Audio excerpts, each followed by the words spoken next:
Bonjour à toutes et à tous, très heureux de vous rencontrer pour notre vidéo mensuelle. Le premier tour des élections présidentielles nous a livré son verdict. Nous avons été plus de 83,41% à nous rendre aux urnes. Merci pour votre formidable participation citoyenne. N'oubliez pas le second tour le 24 avril, si vous ne pouvez pas venir voter, vous pouvez le faire par procuration en ligne à l'adresse internet qui s'affiche.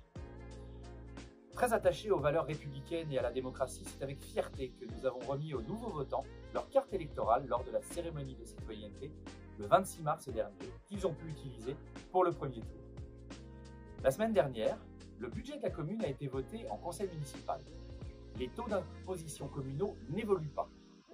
L'acquisition de véhicules électriques, terrains de football synthétique, travaux dans nos écoles, dont une cour végétalisée, un city-stade devrait voir le jour avant la fin de l'année. Je vous cite quelques projets, mais il y en a d'autres bien sûr.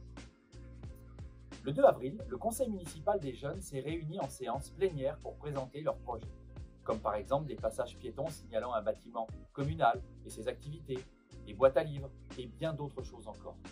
Bravo à eux pour tous ces beaux projets qu'ils vous présenteront avant les vacances d'été. La solidarité envers l'Ukraine et ses ressortissants continue. Notre partenaire à Soleil-Chartreux prend uniquement maintenant des produits d'hygiène pour les femmes, les hommes et les enfants et des bouteilles d'eau. Nous vous tiendrons au courant des besoins régulièrement. La mairie a fourni des denrées alimentaires et produits d'hygiène pour un accueil optimum de nos amis ukrainiens. N'oubliez pas, si vous souhaitez accueillir des réfugiés, vous devez vous déclarer auprès des services de l'État à l'adresse qui apparaît sur votre écran. Merci en tout cas pour votre immense générosité.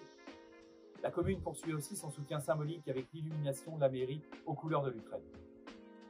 Sans transition, le 26 mars a également eu lieu au Centre culturel Robert Hossein la demi-finale sud du concours d'éloquence organisé avec la communauté Paris-Saclay et le service municipal jeunesse. La finale aura lieu à Verrières-le-Buisson le 22 avril à 18h30. N'hésitez pas à venir soutenir Sarah Charles, encore en lice pour notre commune. Allez Sarah! Le 2 avril, notre cher Bino est revenu après 2 ans d'absence. Quelle joie de retrouver parents et enfants venus déguisés en nombre. Merci en tout cas aux bénévoles du comité des fêtes et aux agents communaux qui ont rendu cela possible. Vous pourrez retrouver le comité des fêtes et ses bénévoles le 17 avril pour la chasse aux œufs de Pâques. Un moment gourmand et convivial à ne pas rater sur le site de Villarceau, ici même. Par ailleurs, je vous rappelle que les services municipaux seront fermés pour ce week-end de Pâques. Une nouvelle collecte de sang a eu lieu le 7 avril. À cette occasion, 53 personnes ont pu donner et je les en remercie personnellement. Un don, c'est 3 personnes que vous sauvez.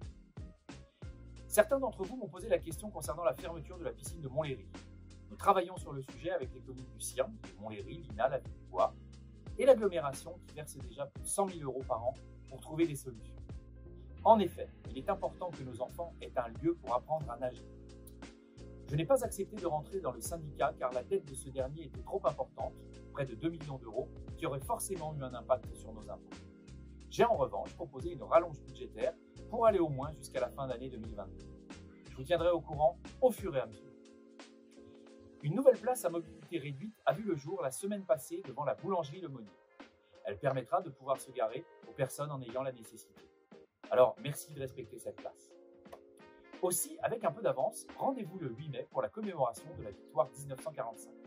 Nous vous attendrons au cimetière à 11h30 pour effectuer notre devoir de mémoire. Essonne Verte, Essonne Propre aura également lieu sur notre commune le 21 mai prochain.